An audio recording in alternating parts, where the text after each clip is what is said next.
히브리서 7장 11절부터 17절까지 다 같이 읽겠습니다. 레위 계통의 제사 직분으로 말미암아 온전함을 얻을 수 있었으면 백성이 그 아래서 율법을 받았으니 어찌하여 아론의 반차를 좇지 않고 멜기세덱의 반차를 좇는 별다른 한 제사장을 세울 필요가 있느뇨. 제사 직분이 변역한즉 율법도 반드시 변역하리라. 이것은 한 사람도 제단 일을 받들지 않는 다른 지파에 속한 자를 가리켜 말한 것이라. 우리 주께서 유다로 쫓아나신 것이 분명하도다. 이 지파에는 모세가 제사장들에 관하여 말한 것이 하나도 없고 멜기세덱과 같은 별다른 한 제사장이 일어난 것을 보니 더욱 분명하도다. 그는 육체에 상관된 계명의 법을 좇지 아니하고 오직 무궁한 생명의 능력을 좇아 된 것이니 증거하기를 내가 영원히 멜기세덱의 반차를 좇는 제사장이라 하였도다. 아멘. 계속해서 히브리서 기자는 구약 율법에 속한 대제사장들이 온전케 할 수 없다는 것을 말합니다.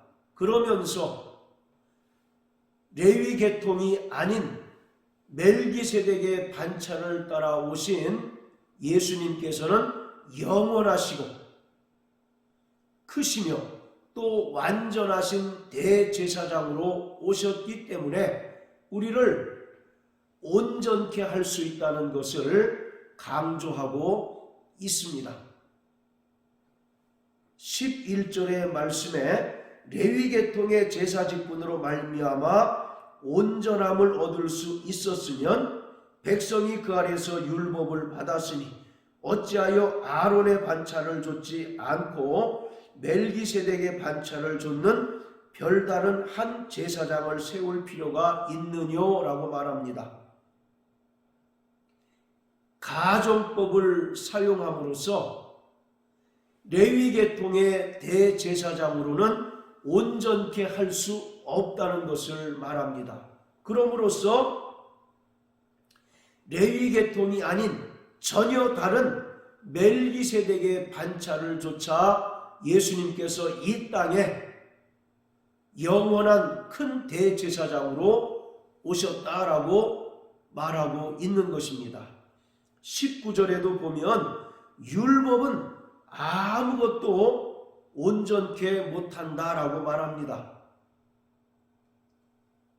율법도 하나님으로부터 나온 것이기에 거룩하고 의롭고 선하며 신령하기까지 합니다. 그러나 율법에는 은혜가 없기 때문에 율법을 통해서 구원받을 사람이 한 명도 없고 오히려 율법을 통해서는 죄가 죄로 드러나고 또 정죄될 뿐이기 때문에 율법을 통해서는 모든 사람이 사망에 이를 수밖에 없습니다.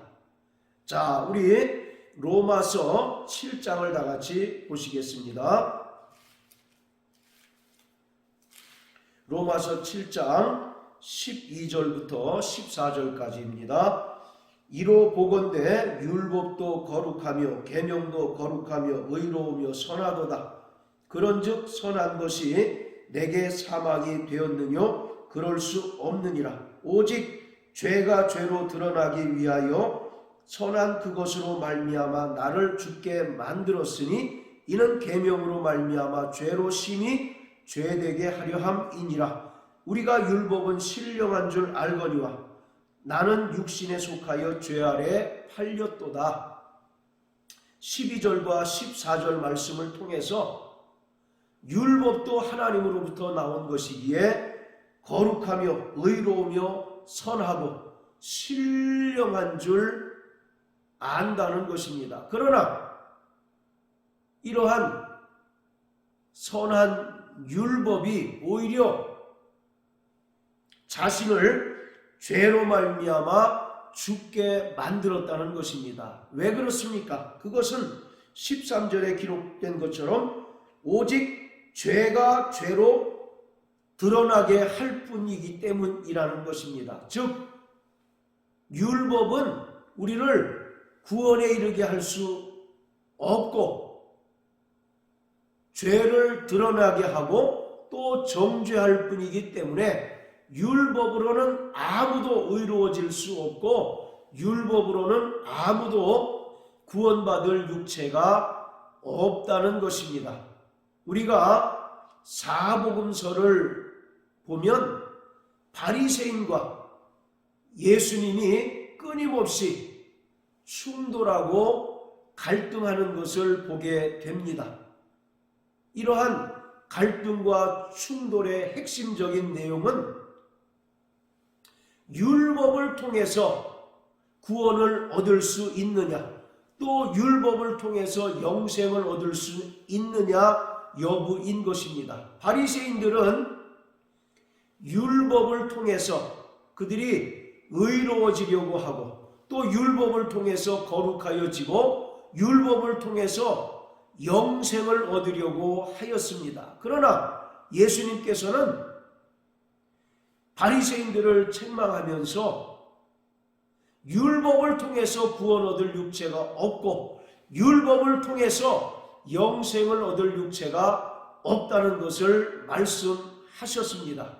오히려 율법을 통해서는 인간의 불의와 추악함과 더러움이 드러나고 폭로될 뿐이라고 말씀하십니다. 그렇기 때문에 율법의 행위를 통해서 구원을 얻고 천국에 들어가려고 힘쓰는 바리새인들 입장에서 예수님은 눈의 가시처럼 여겨질 수밖에 없기 때문에 예수님을 십자가에 매달아 죽게 할 수밖에 없었던 것입니다. 자, 로마서 9장을 또 다 같이 보십니다. 로마서 9장 30절부터 33절까지입니다. 그런즉 우리가 무슨 말 하리요? 의를 조차 아니한 이방인들이 의를 얻었으니 곧 믿음에서 난 의요. 의의 법을 쫓아간 이스라엘은 법에 이르지 못하였으니 어찌 그러하뇨? 이는 저희가 믿음에 의지하지 않고 행위에 의지함이라. 부딪힐 돌에 부딪혔느니라. 기록된 바 보라 내가 부딪히는 돌과 거치는 반석을 시온에 두노니 저를 믿는 자는 부끄러움을 당치 아니하리라 함과 같으니라. 예수님은 이 땅에 구원의 반석으로 오셨습니다. 그러나 유대인들은 구원의 반석으로 오신 예수님을 그들을 넘어지게 하고 실족하게 만드는 부딪히는 돌과 거치는 반석으로 여겼다는 것입니다. 여기서 거치는 반석이라고 하는 말은 헬라어로 스칸달론이라는 단어를 썼는데 이것이 영어의 스캔들의 유래가 되었습니다. 이것은 실족하게 하다라고 하는 의미가 있습니다. 즉 유대인들은 어릴 적부터 철저히 율법으로부터 교육을 받았기 때문에 일평생 율법을 지키고 또 율법의 행위를 통해서 의로워지려고 부단히 노력하고 또 율법의 행위를 통하여 구원 얻으려고 열심히 노력하는 존재들이었습니다. 바리새인들을 보십시오. 그들은 일주일에 2번씩 금식을 하고 박하와 회양과 근처의 11조까지도 철저히 드렸던 자들입니다. 구약의 율법에 의하면 이스라엘 백성들이 1년에 금식하는 기간은 하루로 규정하고 있습니다. 그런데 이것이 점점 후대에 가면 갈수록 금식하는 일수가 늘어나게 됩니다. 그리고 바리새인들은 일주일에 2번씩 금식을 하게 되었습니다. 일주일에 2번씩 금식을 하게 되었다면 1년에 100일을 넘게, 즉 거의 3분의 1 정도를 금식하며 살아야 했던 것입니다. 그러므로 그들은, 다른 사람들은 몰라도 자신들은 율법을 통하여 얼마든지 구원에 이를 수 있고, 또 율법을 통해서 얼마든지 천국에 이를 수 있다는 자신감이 있었던 자들입니다. 그런 자들을 향해서 예수님께서는 너희 겉은 깨끗하고 화려하지만 너희 속은 썩은 냄새가 진동한다, 불의와 추악함이 가득하다라고 이와 같이 그들의 추악함을 폭로하니 그들이 도무지 견딜 수 없었던 것입니다. 마찬가지로 예수님께서 이 땅에 은혜를 베푸심으로 말미암아 구원에 이르게 하는 구원의 반석으로 오셨지만, 유대인들은 예수님을 받아들일 수 없었던 것입니다. 왜냐하면 그들은 율법의 행위를 통해서 의로워지려고 했던 자들이기 때문에 은혜를 강조하고, 또 그 은혜를 믿음으로써 구원을 얻을 수 있다는 예수님의 그 진리의 말씀이 그들에게는 도무지 먹히지 않고 용인될 수 없었던 것입니다. 오히려 율법으로 의로워지려고 하는 그들을 넘어지게 하고 실족해 하는 거추장스러운 존재일 뿐이었던 것입니다. 그래서 유대인들은 자신들의 종교적인 열심을 통해서 예수님을 죽게 만들 수밖에 없었던 것입니다. 이처럼 율법을 통해서 구원 얻을 자가 없고, 율법을 통해서 의로워질 자가 없고, 율법을 통해서 온전케 될 수 없습니다. 그러기 때문에 구약 율법에 속한 레위 계통의 대제사장으로는 결코 온전케 될 수 없는 것입니다. 왜냐하면 레위 계통의 대제사장들조차 치명적인 약점을 가진 자들이고, 또 그들이 하나님께 드리는 속죄의 피 또한 양심상으로 인간을 온전케 할 수밖에 없고, 해마다 반복해서 드려야 하는 번거로움과 수고로움이 있기 때문인 것입니다. 그래서 예수님께서는 마태복음 5장 17절 18절 말씀을 통해서 나는 율법을 폐하러 온 것이 아니라 도리어 율법을 완전케 하러 왔다라고 말씀하셨습니다. 자, 마태복음 5장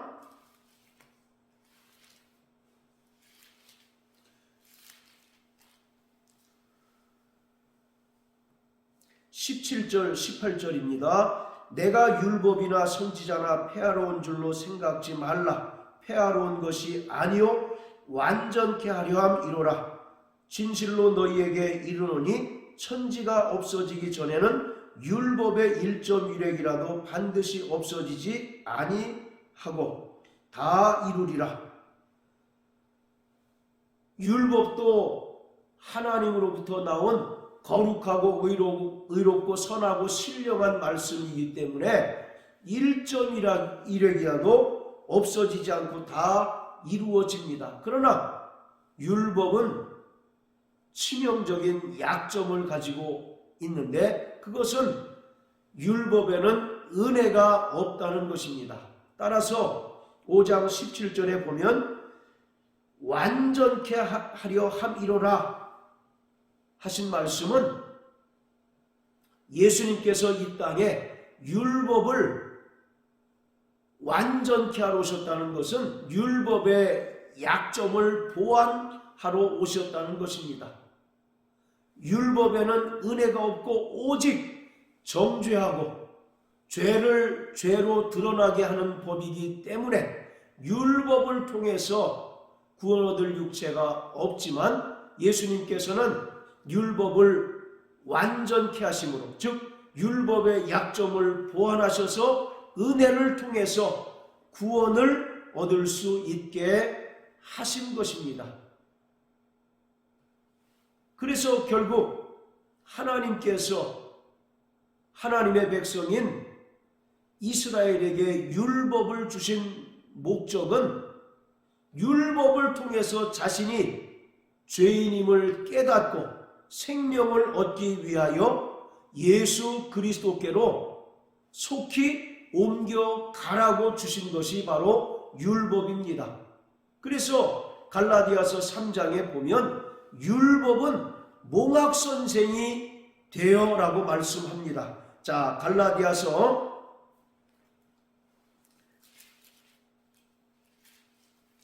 3장 24절입니다. 이같이 율법이 우리를 그리스도에게로 인도하는 몽학선생이 되어 우리로 하여금 믿음으로 말미암아 의롭다함을 얻게 하려 함이니라.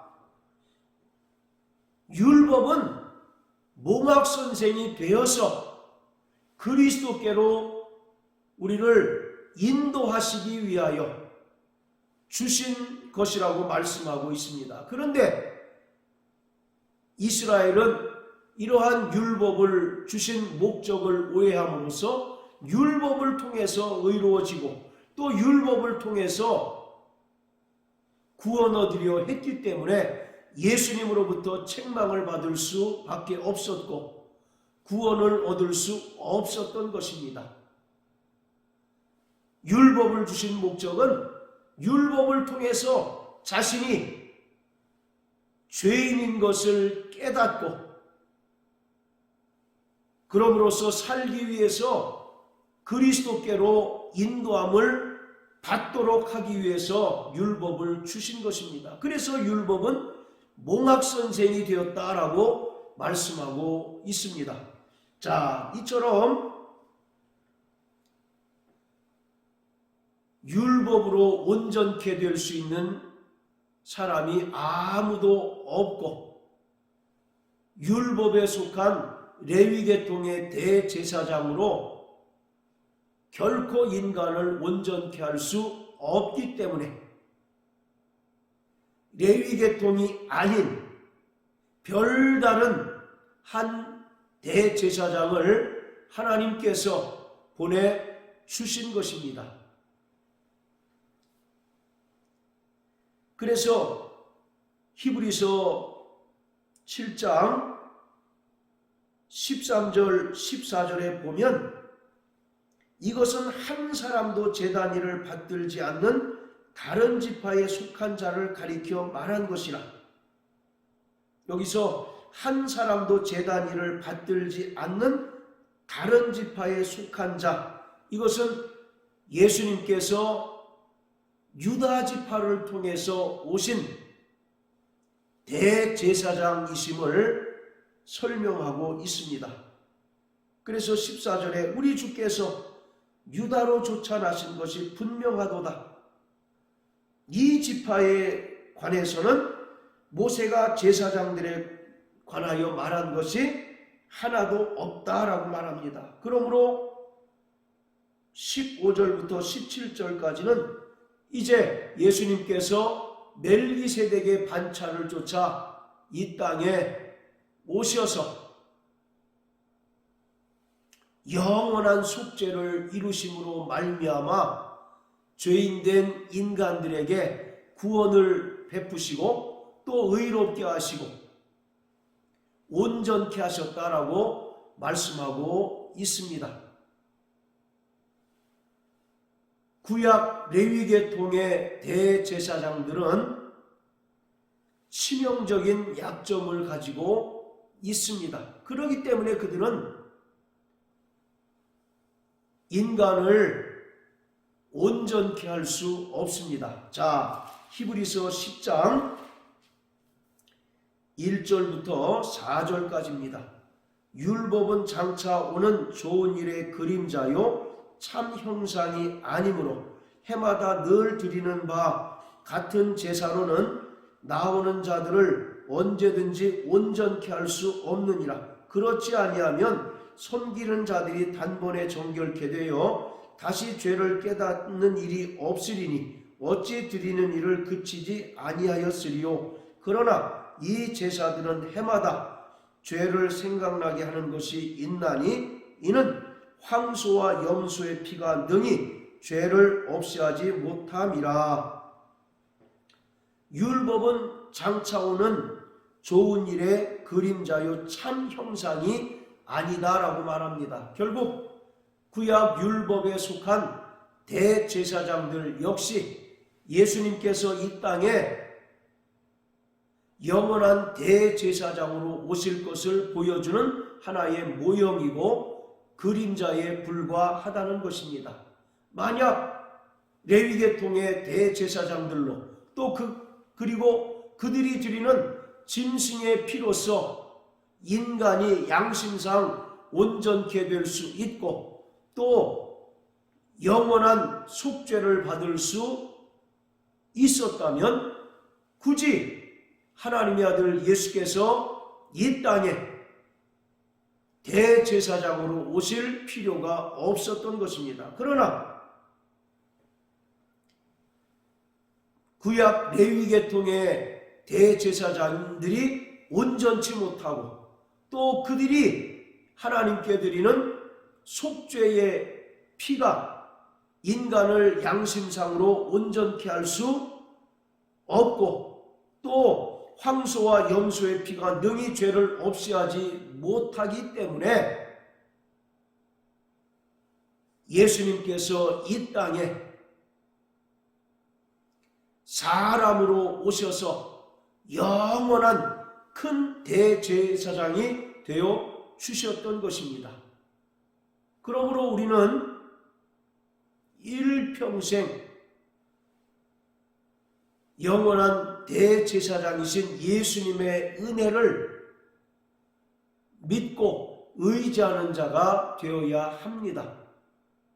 우리는 율법을 통해서 또는 육체의 행위를 통해서 의로워진 자가 아니라 오직 큰 대제사장으로 오신 예수님께서 친히 십자가에 달려 죽으시고 흘리신 피로 말미암아 죄사함을 받고 의롭게 되었으며 구원받은 자들이 되었습니다. 그렇기 때문에 우리에게 어떤 자격이 있어서 구원받은 것이 아니라 또 우리에게 어떤 육체의 공력이 있어서 구원을 얻게 된 것이 아니라 우리는 아무것도 할 수 없는 불의한 자들이었지만 예수님께서 죄가 없으신 예수님께서 단번에 자기 몸을 희생제물로 드리심으로써 우리에게 영원한 속죄를 이루어 주셨기에 우리는 그리스도 예수의 은혜로 말미암아 구원을 얻고 의롭게 되었고 하나님의 자녀가 되었습니다. 그러므로 일평생 큰 대제사장으로 오셔서 영원한 속죄를 이루어 주신 예수님의 은혜를 의지하는 자 되시길 주님의 이름으로 축복합니다. 그리고 염소와 황소의 피로 하지 아니하고 세상 죄를 지고 가는 하나님의 어린 양이신 예수님의 보혈로 말미암아 우리를 구원하신 그 은혜로 말미암아 날마다 죄와 싸워 이기고 세상 가운데서 승리하는 믿음의 성도 되시기를 예수님 이름으로 축복합니다. 할렐루야.